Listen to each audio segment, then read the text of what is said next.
마태복음 강해 오늘부터 시작하겠습니다. 이제 첫 번째 시간이고요. 오늘 본문은 마태복음 1장 1절입니다. 원래 오늘 한 절 다 하려고 했었는데 너무 양이 많아서 다음 시간까지 두 번 나눠서 하도록 하겠습니다. 오늘 제목은 주보에 있는 것과는 달리 아브라함의 자손 예수 그리스도입니다. 오늘부터 시작해서 28장까지 있으니까 마태복음이 아주 좀 긴 그 강의 시간들이 될 것 같아서 마태복음에 대해서 간략하게 살펴보는 시간이 필요할 것 같아서 좀 말씀을 드리고자 합니다. 마태복음의 기자를 누구라고 하느냐에 대해서 신학자들은 여러 가지 의견들이 있는데요. 전통적으로는 예수님의 제자 전직이 세리인 마태라고 생각하고 있습니다. 이 예수님 이후에 그 신약교회 그 다음에 2, 3세기 초대 교부들의 증언들은 다 동일하게 예수님의 제자 세리 마태가 마태복음의 기자라고 이야기를 합니다. 그 교부들이 주장한 내용이 세 가지인데요. 마태복음이 최초의 복음서였다. 그 다음에 처음에는 히브리어나 아람어로 쓰였을 것이다. 기록되었을 것이다. 세 번째는 12제자 중에 한 명이 마태가 기록한 것이다. 이렇게 이야기를 합니다. 하지만 요즘의 신학자들은 그 주장에 대해서 동의하지 않고요. 대부분의 신학자들은 마태가 아니라 다른 사람, 그러니까 예수님의 제자의 마태가 아니라 다른 사람이 기록했을 것이다라고 이야기합니다. 왜냐하면 마태복음의 내용 자체가 그것을 설명해 준다라고 이야기를 합니다. 첫 번째로 신학자들은 4복음서 중에서 마가복음이 가장 오래된 복음서라고 이야기를 하고요. 여러 가지 이유들이 있는데 그 중에서 제일 큰 이유는 편집 비평 관점입니다. 이런 거죠. 원래 어떤 이야기가 있는데 이 이야기를 설명하려면 보면 자꾸 덧붙이게 되잖아요. 근데 4복음서 중에서 특별히 이제 공관복음서 마태, 마가, 누가 복음서 중에서 가장 짧은 게 마가복음이죠. 그 이야기를 덧붙인 것이기 때문에 더 길어졌을 것이다. 그래서 후대에 기록되었을 것이다라고 보고요. 그리고 예수님의 제자인 마가는 예수님의 제자가 아니잖아요. 마가복음을 참고해서 이렇게 썼을 리는 없을 것이다. 왜냐하면 마가복음이 먼저 작성됐다고 생각했기 때문에 그런 것이죠. 또 한 가지 이유는 어떤 이유냐면요. 아주 이 마태복음 수려한 헬라어로 쓰여져 있습니다. 아주 잘 썼다는 거죠. 그래서 마태가 이렇게 썼을까 이렇게 생각하는 거죠. 그리고 초대 교부들이 생각했던 것처럼 아람어를 번역했다면 아람어를 번역한 수준이 이렇게 화려한 헬라어로 나올 수 있을까라고 생각했던 것이죠. 근데 만약에 이제 이에 대한 반론들은 이런 겁니다. 만약에 마태가 아람어를 썼던 마태가 예수님의 제자 마태가 동일한 저자라면 자기가 번역했을 때는 아무런 문제가 없을 것이다. 그리고 당시에는 아람어, 히브리어, 아람어, 라틴어, 그러니까 로마니까요. 라틴어, 헬라어 3개 국어를 다 썼고 세리 정도의 직업을 갖고 있었다면 헬라어에 아주 완벽했을 것이다라고 보는 신학자들이 또 있습니다.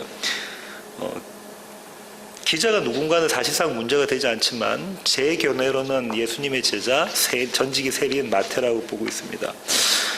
다음으로 이제 마태복음은 누구를 위한 복음서인가? 초대 독자는 누구였을까라고 하면은 대부분의 신학자들은 다 구약 성경을 잘 아는 유대인이었을 것이다라고 생각합니다.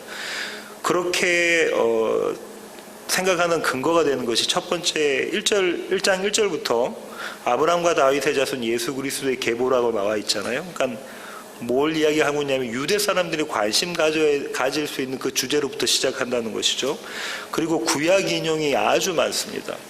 학자들에 따라서 조금씩 차이는 있지만 대부분의 학자들은 구약 성경의 직접 인용을 50회 이상, 그 다음에 간접 인용은 75회 이상, 그 다음에 구약의 여러 부분을 암시하고 있는 그 암시나 흔적들은 그거보다 더 많고 아주 많이 구약의 것을 인용해 갖고 왔다는 거죠.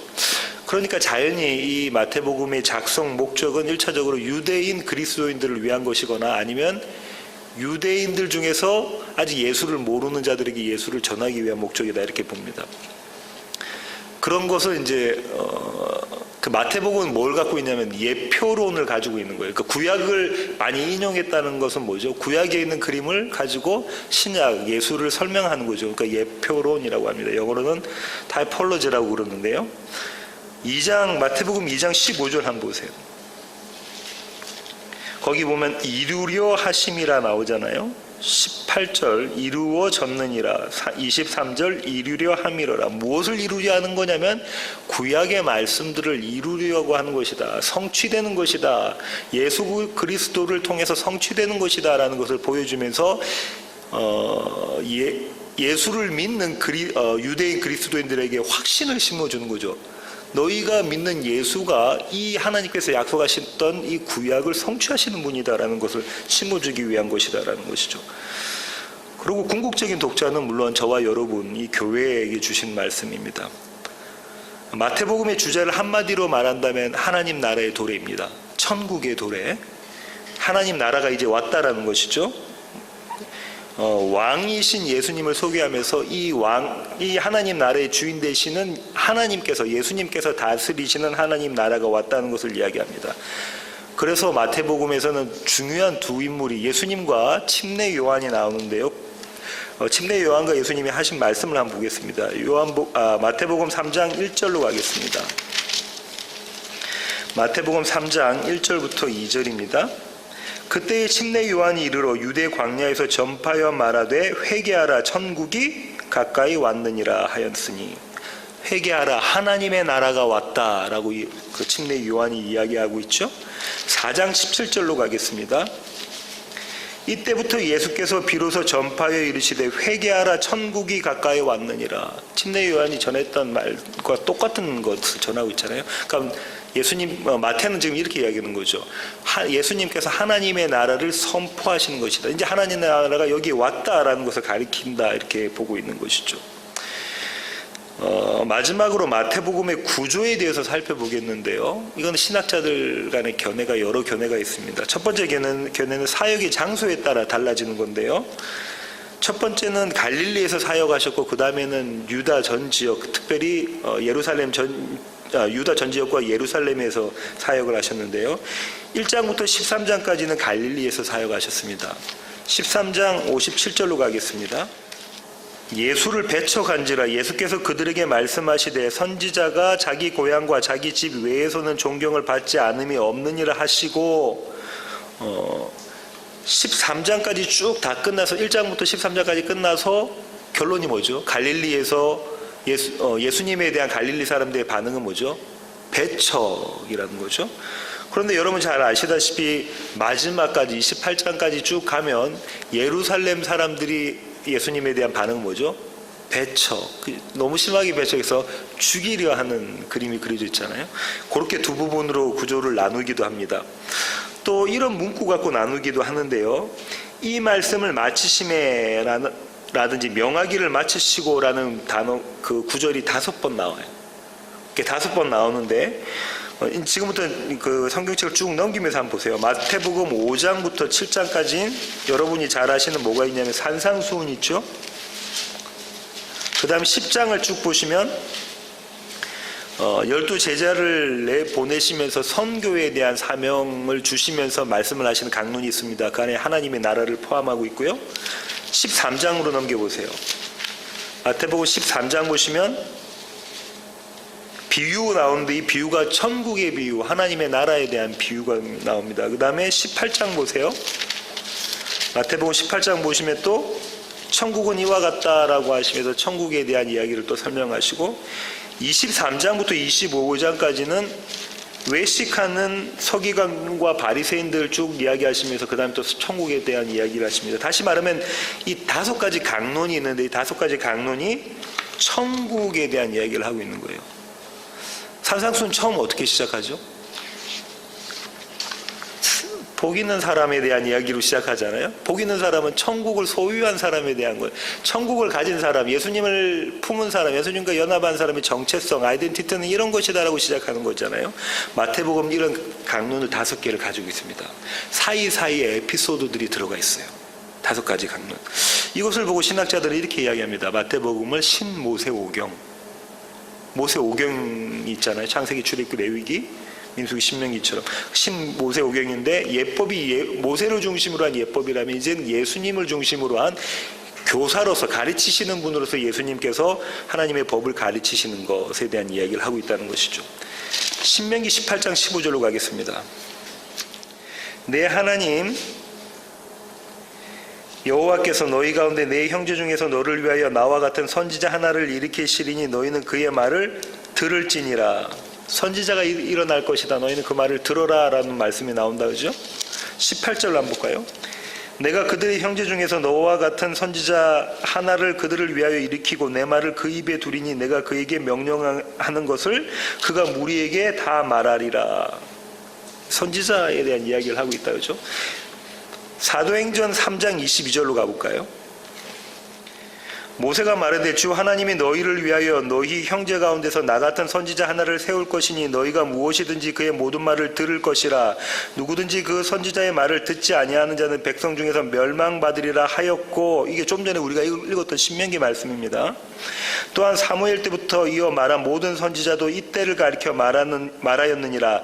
너희는 선지자들의 자손이요 또 하나님이 너희 조상과 더불어 세우신 언약의 자손이라.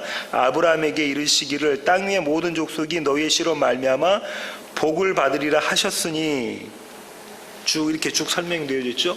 지금 무슨 얘기하고 있냐면 이 구약의 모든 것을 예수님께서 이루시는 것에 대한 그림이 그려져 있습니다. 그렇게 그 법을 가르치시는 것이 나와 있죠. 마태복음은 그 복음서 중에서 강론이 예수님의 설교가 가장 많고요. 그래서 가르침이 특별히 강조된, 예수님의 가르침이 강조된 복음서입니다.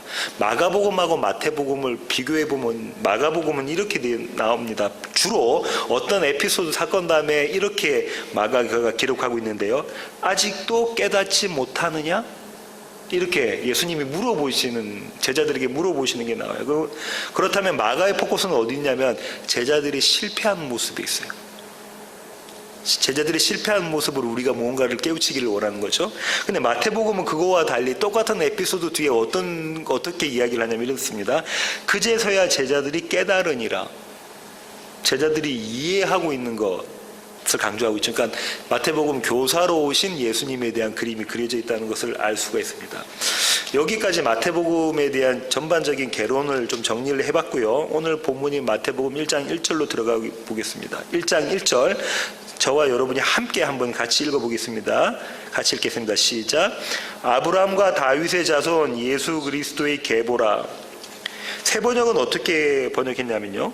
아브라함의 자손이요 다윗의 자손인 예수 그리스도의 계보는 이러하다 이렇게 번역했고요. 영어 번역들은 조금 우리와는 어순이 다릅니다. 영어 번역들은 헬라어의 어순을 그대로 유지하고 있는데요. 헬라어의 어순은 상당히 중요합니다. 왜 그러냐면 이렇죠. 영어는 어순이 바뀌면은 안 돼요. 왜냐면은 인칭대명사 말고는 보통 명사들이 목적어랑 주어랑 똑같은 형태를 가지고 있어요. 그래서 주어는 제일 처음에 나와야 되고 목적어는 뒤에 나와야 됩니다. 동사 다음에. 그렇죠? 만약에 주어가 아닌 게 맨 처음에 나오면 콤마로 이거는 주어가 아닌 것이다라고 문법적으로 보여주고 있는 거예요. 영어는 그래요. 근데 헬라어는 안 그렇습니다. 헬라어는 주격, 소유격, 목적격, 역격 이런 격들이 이미 단어의 꼬리에 어미에 표현이 되어져 있어요. 그리고 헬라어는 뭘 갖고 있냐면 수를 가지고 있어요. 그죠? 그 다음에 영어와 달리 뭘 갖고 있냐면 성을 갖고 있어요. 젠더. 남성이냐 여성이냐 중성이냐 가지고 있어요. 그래서 이 단어가 어느 위치에 있든지 해석할 수가 있어요. 특별한 경우를 제외하고는. 그러면은 중요한 건 뭐냐면 헬라어에서는 가장 처음 나온 단어가 무엇이냐, 그 다음 나온 단어가 무엇이냐를 가지고 강조를 하고 있습니다. 강조를. 그런데 오늘 읽은 아브라함과 다윗의 자손 예수 그리스도의 계보라를 원어로 보면 이래요. 비블로스 게네세오스, 이게 뭐냐면 계보, 비블로스가 책이거든요. 계보다 예수 그리스도의 휘오 데이빗 휘오 아브라함, 다윗의 아들인 아브라함의 아들인. 어떻게 돼 있어요? 계보 예수 그리스도 다윗의 아들 아브라함의 아들 이렇게 돼 있다고요. 우리하고 어순이 완전 다르다, 그렇죠? 예수 다윗의 아들 그 다음에 아브라함의 아들이라고 해놓고 2절부터 어떻게 되냐면 아브라함은 이렇게 시작합니다. 그죠? 그 다음에 다윗 나가고 그 다음에 예수의 나심은 이러하다 18절에 예수에 대한 설명이 되어져 있어요. 그러니까 의도적으로 이런 구조로 마태가 썼다는 것을 알 수가 있습니다. 오늘은 이 계보가 제일 처음 나오기 때문에 가장 중요한데 다음 시간에 나누고요. 오늘은 예수 그리스도부터 살펴보겠습니다. 예수는 1장 21절에 처음 등장하는데요. 한번 보겠습니다. 아들을 낳으리니 이름을 예수라 하라. 이는 그가 자기 백성을 그들의 죄에서 구원하실 자심이라 하니라 하면서 하나님께서 예수님의 육신적인 아버지 요셉에게 아들의 이름을 주십니다. 뭐라고요? 예수라고 주시죠. 예수는 헬라식 발음이고요. 이걸 히브리식으로 발음하면 여호수아가 됩니다. 그럼 예수님은 여호수아는 예수님의 모형, 아까 타이폴로지 말씀드렸잖아요. 모형이다, 그림자다라는 걸 알 수가 있죠. 그죠? 여호수아는 어떤 사람입니까? 이스라엘 사람을 데리고 가나안으로 입성한 구원자의 모습, 선지자의 모습, 제사장의 모습, 왕의 모습을 갖고 있는 사람이다. 그죠? 히브리어 여호수아의 뜻이 뭐냐면 여호와가 구원하신다예요. 그 이름을 가지고 있어요, 예수님이. 그리스도는 헬라어고요. 히브리어로 바꾸면 메시아, 영어는 머사야죠. 메시아인데 이 뜻은 뭐죠? 기름 부음 받은 자입니다. 그죠? 성경에서 기름 부음 받은 자는 세 직분이 있는데 왕, 제사장, 선지자. 예수님께서 갖고 있는 이 예수님의 삼중직, 왕, 제사장, 선지자를 담고 있다는 거다. 그죠? 그래서 예수 그리스도라는 개념 안에 그걸 갖고 계셔야 돼요. 하나님이 우리를 구원하신다. 그 다음에 선지자, 왕, 그 다음에 제사장의 그림을 갖고 있습니다. 아브라함의 자손이라는 표현이 갖는 의미는 무엇일까요? 아브라함의 자손. 아브라함 하면 생각나는 것이 약속을 받은 자다죠. 아브라함의 자손 하면은 한마디로 이야기하면 약속을 받은 자예요. 하나님께로부터 약속을 받은 자입니다. 어떤 약속이냐면 우리가 이미 창세기 때 배웠는데요. 창세기 12장으로 가겠습니다. 창세기 12장 1절부터 3절입니다. 여호와께서 아브라함에게 이르시되 너는 너의 고향과 친척과 아버지의 집을 떠나 내가 네게 보여줄 땅으로 가라. 내가 너로 큰 민족을 이루고 네게 복을 주어 네 이름을 창대하게 하리니 너는 복이 될지라. 너를 축복하는 자에게는 내가 복을 내리고 너를 저주하는 자에게는 내가 저주하리니 땅의 모든 족속이 너로 말미암아 복을 얻을 것이라 하신지라. 이거는 하란에서 주신 약속이다. 그죠? 근데 히브리서 기자는 갈대아의 우르에서 이미 주셨다고 이야기를 하죠. 그 다음에 한 분 더 있는데요. 똑같은 그 약속이요. 22장 18절로 가겠습니다. 창세기 22장 18절입니다. 또 내 씨로 말미암아 천하 만민이 복을 받으리니 이는 내가 나의 말을 준행하였음이니라 하셨다 아니라. 이 준행이 어떤 거죠? 아브라함이 뭘 준행했어요? 창세기 22장은 뭐에 대한 겁니까? 아브라함이 외동 아들 이삭을 하나님께 바치는 그림이 나와 있다 했죠? 이 그림, 제사의 그림이 나와져 있는 겁니다. 제사 다음에 하나님께서 이 약속을 주신 거죠. 갈대아 우르에서 주셨던 약속, 하란에서 주셨던 약속을 재확인하는 겁니다. 한마디로 이야기하면 아브라함의 약속은 뭐라고요? 네 씨를 통해서 모든 민족이 복을 받을 것이다. 너는 복의 통로가 될 것이다 라는 약속이다. 그죠? 그런데 이 약속과 함께 하나님이 이 약속을 주시는 것에 대한 조건을 거세요. 그 조건을 거시는데 그 조건이 무언가를 한번 보시겠습니다. 다시 창세기로 가셔서 창세기 17장 5절부터 보시겠습니다. 창세기 17장 5절입니다. 이제 후로는 내 이름을 아브람이라 하지 아니하고 아브라함이라 하리니 이는 내가 너를 여러 민족의 아버지가 되게 함이니라. 내가 너로 심히 번성하게 하리니 내가 내게서 민족들이 나게 하며 왕들이 내게로부터 나오리라. 내가 내 언약을 나와 너 및 내 대대 후손 사이에 세워서 영원한 언약을 삼고 너와 내 후손의 하나님이 되리라. 내가 너와 내 후손에게 내게 거류하는 이 땅 곧 가나안 온 땅을 주어 영원한 기업이 되게 하고 나는 그들의 하나님이 되리라. 하나님이 또 아브라함에게 이르시되 그런즉 너는 내 언약을 지키고 내 후손도 대대로 지키라 하시고 난 다음에 언약을 지키는 것에 대한 이야기가 나옵니다. 잘 보세요. 너희 중 남자는 다 할례를 받으라. 이것이 나와 너희와 너희 후손 사이에 지킬 내 언약이니라. 누구의 언약이요? 여호와 하나님의 언약인데 뭐래요? 할례를 받아라. 할례를 받아라. 너희는 포피를 베어라. 이것이 나와 너희 사이의 언약의 표징이니라. 너희의 대대로 모든 남자는 집에서 난 자나 또는 너희 자손이 아니라 이방 사람에게서 돈으로 산 자를 막론하고 난 지 8일 만에 할례를 받을 것이라. 너희 집에서 난 자든지 너희 돈으로 산 자든지 할례를 받아야 하리니 이에 내 언약이 너희 살에 있어 영원한 언약이 되려 하니와 할례를 받지 아니한 남자 곧 포피를 베지 아니한 자는 백성 중에서 끊어지리니 그가 내 언약을 배반하였음이니라.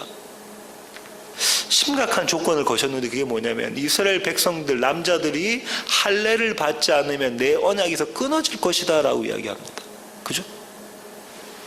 이런 조건을 거셨어요. 그러니까 이스라엘 하면은 할례로 구별된 민족입니다. 그죠? 그 다음에 한 가지 더 하나님 요구하시는 게 있는데요. 그건 뭔가 한번 출애굽기로 한번 가보겠습니다. 출애굽기 19장입니다. 출애굽기 19장 3절부터 8절까지인데요. 모세가 하나님 앞에 올라가니 여호와께서 산에서 그를 불러 말씀하시되 너는 이같이 야곱의 집에 말하고 이스라엘 자손들에게 말하라. 내가 애굽 사람에게 어떻게 행하였음과 내가 어떻게 독수리 날개로 너희를 업어 내게로 인도하였음을 너희가 보았느니라. 독수리 날개로 인도하셨다 하면은 계시록 12장에 있는 여인을 인도하는 그림이 그려지셔야 돼요. 세계가 다 내게 속하였나니 너희가 내 말을 잘 듣고 내 언약을 지키면 조건이 나왔다죠. 너희가 내 말을 잘 듣고 내 언약을 지키면 너희는 모든 민족 중에서 내 소유가 되겠고 너희가 내게 대하여 제사장 나라가 되며 거룩한 백성이 되리라. 너는 이 말을 이스라엘 자손에게 전할지니라. 그러고 나니까 8절에 뭐라고 이해합니까? 백성이 일제히 응답하여 이르되 여호와께서 명령하신 대로 우리가 다 행하리이다 합니다. 제사장 나라가 된다라고 합니다. 그죠? 근데 이 이스라엘 백성들은 이것들을 어떻게 받아들이죠? 으뜸이 되는 것.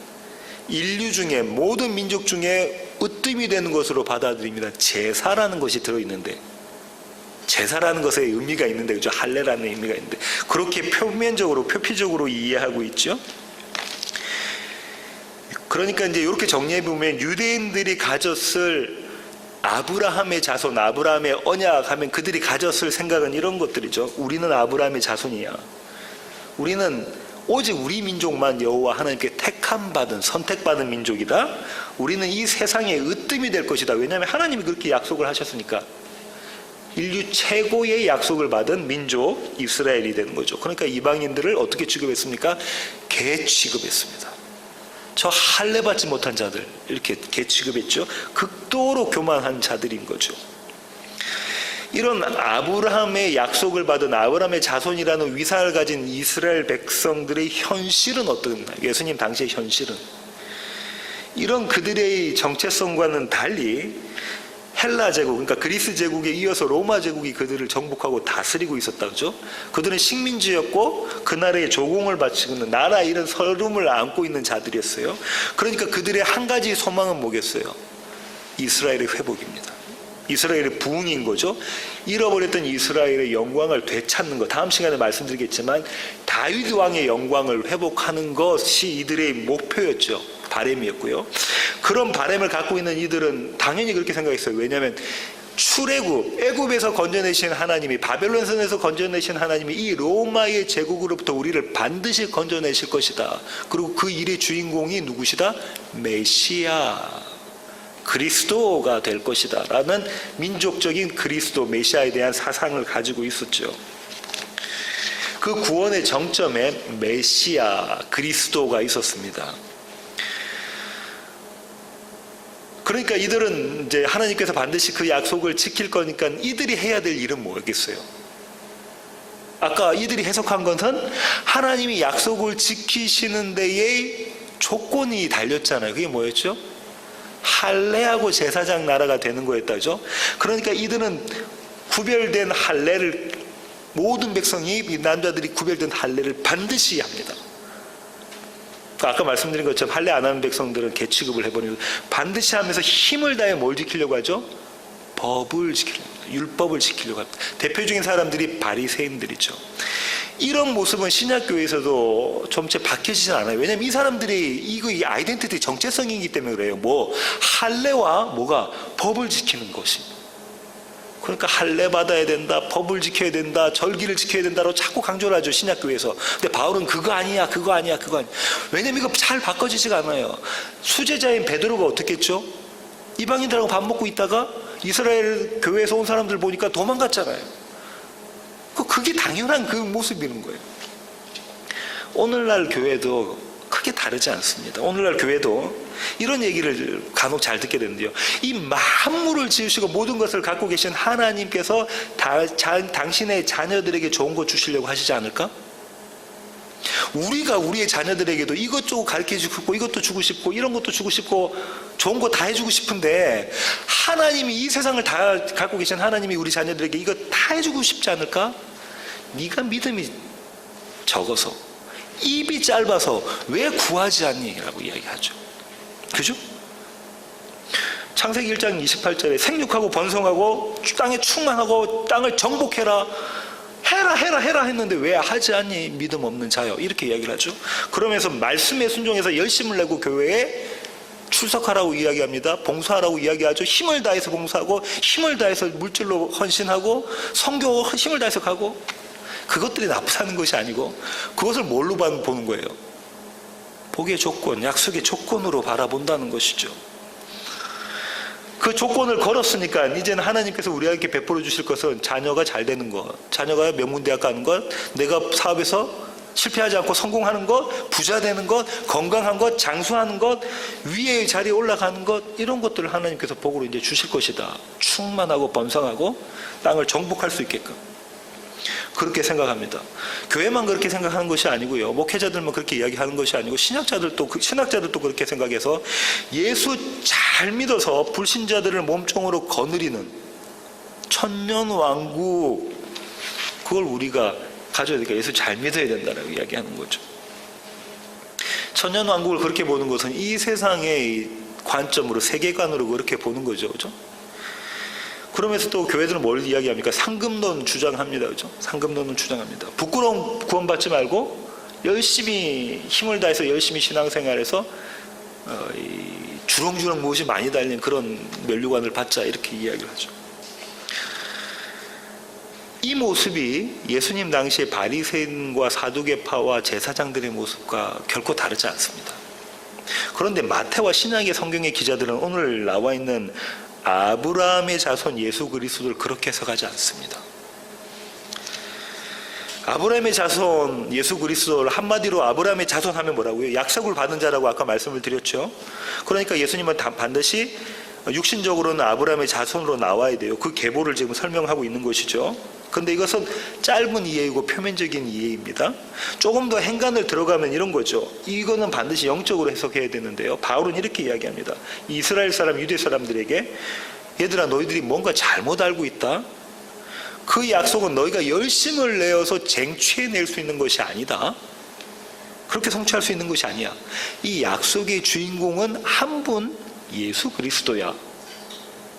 아브라함의 자손 예수 그리스도. 이 약속의 목표 지점은 한 분, 예수 그리스도야 라고 이야기하는 거죠. 갈라디아서로 가겠습니다. 갈라디아서 3장 6절부터 7절입니다. 여러 번 찾아봤는데요, 아브라함이 하나님을 믿음에 그것을 그의 의로 정하셨다 함과 같으니라. 그런즉 믿음으로 말미암은 자들은 아브라함의 자손인 줄 알리라. 16절부터 먼저 볼게요. 이 약속들은 아브라함과 그 자손에게 말씀하신 것인데 여럿을 가리켜 그 자손들이라 하지 아니하시고 오직 한 사람을 가리켜 내 자손이라 하셨으니 곧 그리스도라. 그러니까 지금 바울이 이야기하는 건 뭐예요? 이 약속의 대상은 예수 그리스도다라고 이야기를 하고 있죠. 예수 그리스도. 그러면서 아까 좀 전에 끌고 와서 아까 좀 전에 말씀하신 것처럼 확대해서는 예수와 연합한 교회다라고 이야기하고 있는 것이죠. 예수님은 그러니까 이 약속을 반드시 성취하셔야 되는데 앞에서 본 것처럼 이루려 하심이라고 계속 나옵니다. 이 약속의 성취가 일어난 자리가 어디죠? 십자가입니다. 요한복음으로 가겠습니다. 요한복음 19장 30절입니다. 예수께서 신포도주를 받으신 후에 이르시되 다 이루었다 하시고 머리를 숙이니 영혼이 떠나가시니라. 이날은 준비일이라 유대인들은 그 안식일이 큰 날이므로 안식일의 주인공 되신 예수 그리스도가 마지막으로 십자가상에 하셨던 게 뭐라고요? 다 이루었다. 헬라어로는 테텔레스타이, 다 이루었다라고 이야기하시는 거죠. 약속을 성취하시는 분으로 오시는 겁니다. 그죠? 약속의 주인공이시면서 약속을 성취하시는 분. 그러니까 아브라함의 자손하면은 약속을 받은 아브라함의 약속의 주인공이시면서 그 약속을 성취하시는 분 예수 그리스도를 그리고 있는 것입니다. 이 약속의 조건이 뭐라고 그랬죠? 앞서서 제가 설명할 때 할례를 먼저 받아야 된다고 그랬죠? 그럼 이 할례도 예수님에 관한 이야기겠다 그죠? 할례를 히브리어로 뭐라고 하냐면요, 물이라고 해요. 물. 우리가 마시는 물처럼 물, 이렇게 히브리어로 발음하는데요, 잘라내다, 쪼개다, cut off, 영어로는 잘라내다, 이런 거예요. 뭔가 마음에 안 드는 걸 잘라내는 것이다 그죠? 그 다음에 이렇게 쪼개는 거 나누는 것. 할례가 그런 뜻이에요. 그럼 제사에 대한 개념과 같은 의미를 가지고 있다 그죠? 출애굽기 4장 24절부터 26절 가볼게요. 할례에 대해서 아주 자세히 잘 설명해 놓은 게 있는데, 출애굽기 4장 24절부터 26절까지입니다. 모세가 길을 가다가 숙소에 이를 때에 여호와께서 그를 만나사 그를 죽이려 하신지라, 십보라가 모세의 아내입니다. 돌칼을 가져다가 그의 아들의 포피를 베어 그의 발에 갖다 대며 이르되 당신은 참으로 내게 피 남편이로다 하니, 피로 맺은 남편이로다. 여호와께서 그를 놓아주시니라. 그때 십보라가 피 남편이라 함은 무엇 때문에? 할례 때문이었다. 오늘 이걸 다 설명하기는 어렵고요. 나중에 창세기의 아브라함의 할례에 들어가면 제가 이걸 자세히 설명해 드릴게요. 지금 모세가 유대 이스라엘을 구원해내기 위해서 바로한테 가기 전에 받았던 그림이 할례에 대한 거예요. 그죠? 모세의 아들이 받았던 할례에 대한 그림이 그려져 있습니다. 그죠? 이 할례는 조금 더 올라가면은 창세기 15장 17절로 한번 가보겠습니다. 이미 지난 주일에 우리가 같이 나눴던 말씀인데요. 창세기 15장 17절입니다. 해가 져서 어두울 때에 연기나는 화로가 보임에 타는 횃불이 쪼갠 고기 사이로 지나가더라. 타는 횃불이 여호와 하나님이죠. 예수 그리스도를 그림하고 있고요. 쪼갠 고개, 쪼개져 있는 것, 잘라져 있는 것. 아까 십보로가 돌칼 가지고, 돌칼도 의미가 있어요. 나중에 시간이 없어서 돌이라는 것이 의미가 있습니다. 뭐 했대요? 베어서 하는 그 그림 있잖아요. 잘라내고. 요 그림을 가지고 있는 겁니다. 그죠? 이 그림이 어떻게 완성되는가 볼까요? 마태복음 27장 50절부터 51절입니다. 마태복음의 마지막 부분인데요. 마태복음 27장 50절부터 51절. 예수께서 다시 크게 소리 지르시고 영혼이 떠나시니라. 예수님께서 십자가상에서 죽으셨죠. 이에 성소 휘장이 위로부터 아래까지 찢어져 둘이 되고 땅이 진동하며 바위가 터지고. 뭐가 찢어졌어요? 지성소의 휘장이 찢어져 쪼개지는 그림이 그려져 있다 그죠? 제사에 대한 그림이 그려져 있는 거죠. 할례는 이런 거다 이러는 거죠. 그럼 보세요. 마태가 지금 아브라함의 자손 예수 그리스도라고 할 때 할례를 담고 있다면, 믿음으로 예수 그리스도와 연합해서 할례 받은 자, 교회에 대한 뭔가 컷오프 시키는, 뭘 컷오프 시키냐면 우리의 옛사람을 컷오프 시키는 그림에 같이 그려져 있는 것입니다. 마지막으로 사명을 받게 되잖아요. 약속을 받은 자는 그게 뭐죠? 제사장에 대한 사명을 받게 되죠. 히브리서 2장 16절부터 17절로 가보겠습니다. 이는 확실히 천사들을 붙들어 주려 하심이 아니요 오직 아브라함의 자손을 붙들어 주려 하심이라. 아브라함의 자손 나왔습니다. 그러므로 그가 범사의 형제들과 같이 되심이 마땅하도다. 이는 하나님의 일에 자비하고 신실한 대제사장이 되어 백성의 죄를 속량하려 하심이라. 대제사장이 누구시라고요? 예수 그리스도. 지금 그러면 구약에서 이스라엘 백성들이 받았던 약속 받은 자들, 할례, 제사장 나라, 이게 다 예수 그리스도를 이야기하고 있는 것이라는 게 신약에서 완전히 드러났다죠. 그와 동시에 예수 그리스도와 연합한 혼인한 교회에게 주시는 것이라는 것도 드러났다죠. 베드로는 그래서 교회에게 이 제사장 나라를 주셨다는 의미를 밝히고 있는데요. 베드로 전서 2장 9절로 가볼게요. 그러나 너희는 택하신 족속이요 왕같은 제사장들이요 거룩한 나라요 그의 소유가 된 백성이니, 이는 너희를 어두운 데서 불러내어 그의 기이한 빛에 들어가게 하신 이의 아름다운 덕을 선포하게 하려 하심이라. 택하신 족속 하면 이미 거기에 뭐가 들어가냐면 아브라함의 자손이라는 그림이 그려져 있죠. 그다음에 계속해서 나오잖아요. 왕 같은 제사장, 왕하면 다윗, 제사장 그림이 그려져 있죠. 이게 교회라는 거죠. 사도 요한은 조금 더 설명하고 있는데요. 요한계시록 1장 6절로 가볼게요. 이미 우리 계시록은 다 끝냈는데요. 요한계시록 1장 6절입니다.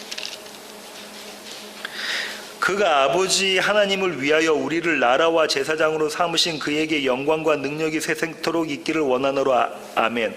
누구를 위하여라고 사도 요한이 이야기하죠? 하나님을 위한 것이다라고 이야기하고 있다. 아버지, 그죠? 아버지 하나님. 5장 10절로 가보겠습니다. 계시록 5장 10절입니다. 그들로 우리 하나님 앞에서 나라와 제사장들을 삼으셨으니 그들이 땅에서 왕노릇 하리로다. 이 왕노릇 어떤 왕노릇이라고 말씀드렸죠? 이 세상에서 잘 사는 것 이런 것들 아니고 이 왕노릇은 나는 죽고 예수 그리스도가 왕 되시는 그 왕노릇이 이야기하고 있다 말씀드렸다. 그죠? 이렇게 조금 전에 설명드린 것처럼 아브라함의 자손 예수 그리스도라는 것은 아브라함의 약속을 받은 할례와 제사장 나라라는 약속을 받은 이 아브라함의 약속을 성취하시는 분으로서 예수 그리스도고, 그분과 연합한 교회는 그분이 성취해 놓으신 것을 그저 덤으로 얻는 모습이다. 그죠? 여기까지 그림이 쭉 설명이 되어져 있습니다. 마무리해 볼게요.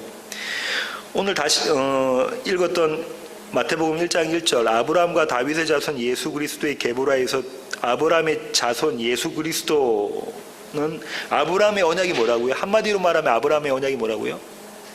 네 씨로 말미암아서 네가 모든 민족이 복을 받을 것이다 라고 이야기했잖아요. 네 씨가 누구예요? 1차적으로는 이삭이다. 그죠? 아브라함과 이삭 하면 여러분 생각나는 사건이 있는데 그게 뭐죠? 모리아산 사건이다. 그죠? 모리아산 사건의 그 그림을 한번 장면을 한번 상상해 보십시오. 이만큼 또 미련 없이 칼을 들고 아들을 향해 칼을 내리치는 그림이 그려져 있는 거다. 가차 없이 칼을 내리해서 아들을 둘로 쪼개는 건 둘로 쪼개서 포를 떠야 되잖아요. 그 그림과 그의 그런 아버지의 내리치심에 순종하는 아들의 모습이다. 그죠? 이 모습도 모형이고요. 모형인데 그림자고요. 그럼 이 모습이 담고 있는 게 뭐냐면 산제사잖아요. 산제사. 이게 산제사거든요. 산제사. 할례죠. 예수님께서 그 쪼갠 고개 사이로 움직이셨던 걸어가셨던 그 모습이죠. 침례의 모습이죠. 예수님의 십자가 사건의 모습이죠. 그 그림을 다 담고 있단 말이죠. 예수님이 이를 근데 다 성취하셨어요. 근데 지금 아브라함과 다윗의 자손 예수 그리스도, 아브라함의 자손 예수 그리스도라는 이 계보를 통해서 우리에게 마태가 이야기해주고 싶은 것은 우리도 예수 그리스도와 연합한 자로 이 일이 우리 가운데 일어난다는 거예요. 아브라함부터 예수님의 앞까지 요셉의 삶까지를 쭉 그림을 하면서 이 그림을 설명할 거라고요. 앞으로 우리는 그냥 이렇게 쭉 읽지만 누가 누구를 낳고 이렇게 있지만 이 사람들 안에 들어있는 이 약속, 아브라함의 약속과 다윗의 약속이 담겨져 있는 이 그림이 이제 인물이 툭툭툭 올라나올 거란 말이죠. 이걸 설명하면 시작점이 지금 오늘인 거예요. 그때 예수와 똑같은 삶을, 예수와 방불한 삶을 사는 교회, 너희 성도, 이 얘기를 하고 있는 거예요. 그럼 우리가 어떻게 된다는 거예요? 할례를 받는다는 거예요. 이 할례를 받는 것을 스데반 집사는 어떻게 이야기했는가 한번 보고 갈게요. 아까 제가 이거 잠깐 빼먹었는데요. 스데반 집사가 어떻게 했는가 한번 볼게요. 사도행전 7장 51절 가볼게요. 목이 곧고 마음과 귀에 할례를 받지 못한 사람들아, 뭐라고 이야기하죠? 마음과 귀에 할례를 받지 못한 자들. 너희들은 표면적으로는 너희 몸에는 할례를 받았지만 진짜 할례는 어디 받아야 돼? 하는 거예요. 마음과 귀에 받아야 된다. 너희도 너희 조상과 같이 항상 성령을 거스리는도다. 성령을 거스리는 죄는 구원받지 못하는 죄다. 그죠? 아시죠? 성령을 거스린 죄는 구원받지 못하는 죄다가 이야기를 하고 있죠. 바울이 뭐라고 이야기했는가? 로마서 2장 29절로 가볼까요? 로마서 2장 29절. 오직 이면적 유대인이며 할례는 마음에 알지니 영에 있고 율법의 조문에 있지 아니한 것이라. 마음의 할례를 받아야 된다 이야기하고 있다. 그죠? 한 군데만 더 볼게요. 골로새서 2장 11절. 지난 시간에 우리 김영수 목사님이 설교하신 건데요. 골로새서 2장 11절.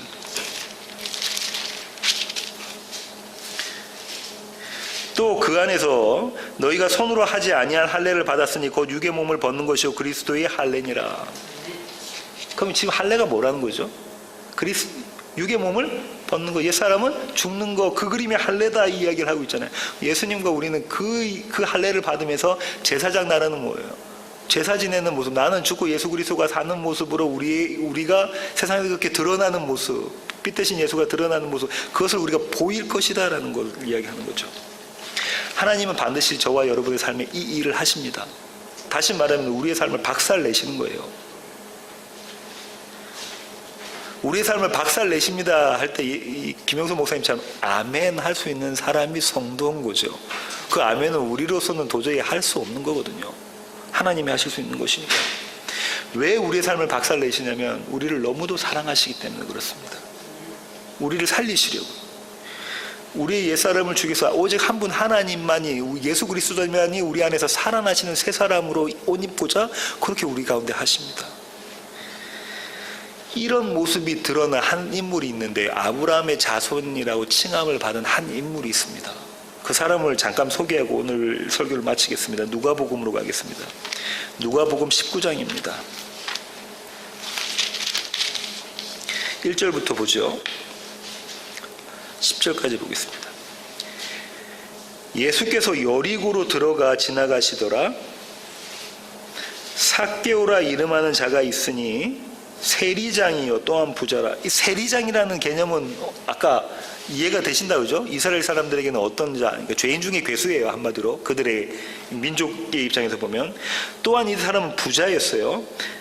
그가 예수께서 어떠한 사람인가 하여 보고자 하되 키가 작고 사람이 많아 할 수 없어 앞으로 달려가서 보기 위하여 돌 무화과 나무에 올라가니, 이 돌 무화과 나무도 의미가 있습니다. 무화과 나무는 뭐가 없는 거죠?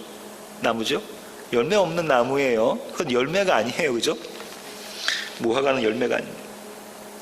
이는 예수께서 그리로 지나가시게 되밀어라. 예수께서 그곳에 이르사 쳐다보시고 이르시되 삭개오야 속히 내려오라.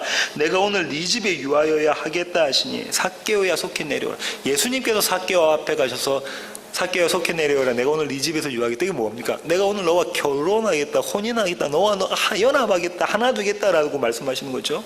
그러니까 삭개오가 급히 내려와 즐거워하며 영접하거늘 무사람이 보고 수군거려 이르되 저가 죄인의 집에 유하러 들어갔도다 하더라. 삭개오가 서서 주께 여짜오되 주여 보시옵소서 내 소유의 절반을 가난한 자들에게 주겠사오며 만일 누구의 것을 속여 빼앗은 일이 있으면 내 갑절이나 갚겠나이다. 삭개오가 뭐라고 이야기하죠? 내가 소유의 절반을, 내가 갖고 있는 거 절반을 팔아서 누구한테 준대요? 가난한 사람들한테 다 주고, 내가 만약 누굴 걸 강탈해 왔으면 그곳의 4배를 갚겠다는 건데, 삭개오가 강탈했을까요? 안 했을까요? 무조건 했죠. 강탈을 해서 4배를 갚으면 그가 소유가 있겠어요? 없겠어요? 이 말은 내 소유를 전부 다 팔아 드리겠습니다라는 거예요. 나의 것 다 드리겠습니다. 부자 청년과 대조가 된다 그죠? 내 거 다 드리겠습니다라고 이야기하는 거예요. 왜냐하면 내가 예수를 만났거든요. 내가 예수를 만나서 내 것을 다 드리겠습니다. 그런데 보세요. 9절 예수님께서 뭐라 하시냐면 예수께서 이르시되 오늘 구원이 이 집에 이르렀으니 이 사람도 누구의 자손이다? 아브라함의 자손임이라. 마태복음 1장 1절에 나와 있는 아브라함의 자손한 이자도 아브라함의 자손이다. 이 얘기는 예수 그리스도의 삶과 똑같은 그 방불한 삶을 산다라는 거죠. 반드시. 인자가 온 곳은 잃어버린 자를 찾아 구원하려 함이니라. 잃어버렸던 자를 찾아서 구원하려 합니다 말씀하시죠. 이것이 뭐냐면 아브라함의 자손의 의미예요. 예수 그리스도와 연합한 교회인 저와 여러분이 이런 삭개오와 같은 삶을 반드시 살 거라는 것이죠. 쉬운 일이 아닙니다. 그렇죠? 예수님께서 삭개오에게 찾아가셔서 그가 갖고 있는 것을 다 강탈해서 갖고 오시는 거예요. 근데 그 강탈 빼앗기는 삭개의 입장에서는 내가 갖고 있는 이것보다 예수 그리스도가 더 소중한 진주라고 생각하게 되는 거죠. 그죠? 그것이 하나님이 우리 가운데 일으키시는 역사이십니다. 우리는 우리의 삶이 이해가 안 됩니다. 우리는 우리의 삶이 우리의 뜻대로 되지도 않고 이해가 안 되고 그것 때문에 늘 갈등하고 그것 때문에 늘 전쟁을 하고 있잖아요. 근데 하나님께서 약속으로 주신 것은 아브라함의 자손 예수 그리스도의 계보라라고 주셨던 그 약속 가운데는 무엇이 들었냐면 너희가 이제 예수와 연합해서 이와 같은 삶을 살아갈 것이다 라는 것이 들어있는 거죠. 앞으로 이 자손, 이 계보의 인물들이 드러납니다. 앞으로 계속해서 성경에서 드러날 건데요. 그것을 연구하면서 하나님께서 우리에게 주신 이 약속, 아브라함의 자손, 이 약속을 기뻐하시고 즐거워하시면서 받아들이시는 여러분 되기를 원합니다. 기도하시겠습니다. 하나님 감사합니다. 하나님, 우리는 아브라함의 자손이 유대 사람들이 생각했던 것처럼 이 세상에서 잘 되고 이 세상에서 우리가 뜻하는 대로 되고 우리가 우리의 삶을 좌지우지하는 것이라고 생각했지만 주님께서는 정반대로 말씀을 하시고 계십니다. 하나님, 이것은 우리의 뜻이 아니라 아버지의 뜻대로 우리가 아버지의 뜻에 순종하며 나가는 모습임을 주님 깨닫습니다. 하지만 이 일이 우리로서는 할 수 없음을 고백합니다. 우리 안에 내주하시는 성령 하나님께서 그 일들을 우리 가운데 이루어 주시고 우리가 그 일들을 찬양할 수 있는 그런 믿음과 그런 소망과 그런 사랑을 우리에게 허락하여 주시기를 간절히 소원합니다. 그런 우리 세워지는 교회 모든 공동체 될 수 있도록 주님 저희들을 붙잡아 주시옵소서. 이제는 우리 주 예수 그리스도의 놀라우신 은혜와 우리를 극진히 사랑하시는 하나님의 그 크신 사랑과 우리 안에 내주하셔서 우리로 하여금 아브라함의 자손임을 고백케 하시는 성령님의 충만하심이 이제 주님 앞에 머리 숙인 세워지는 교회 모든 지체들 머리 위에 그리고 그들의 삶의 모든 시간들 위에 이제로부터 영원토록 함께 하시기를 예수 그리스도의 그 귀하신 이름으로 간절히 축원하옵나이다. 아멘.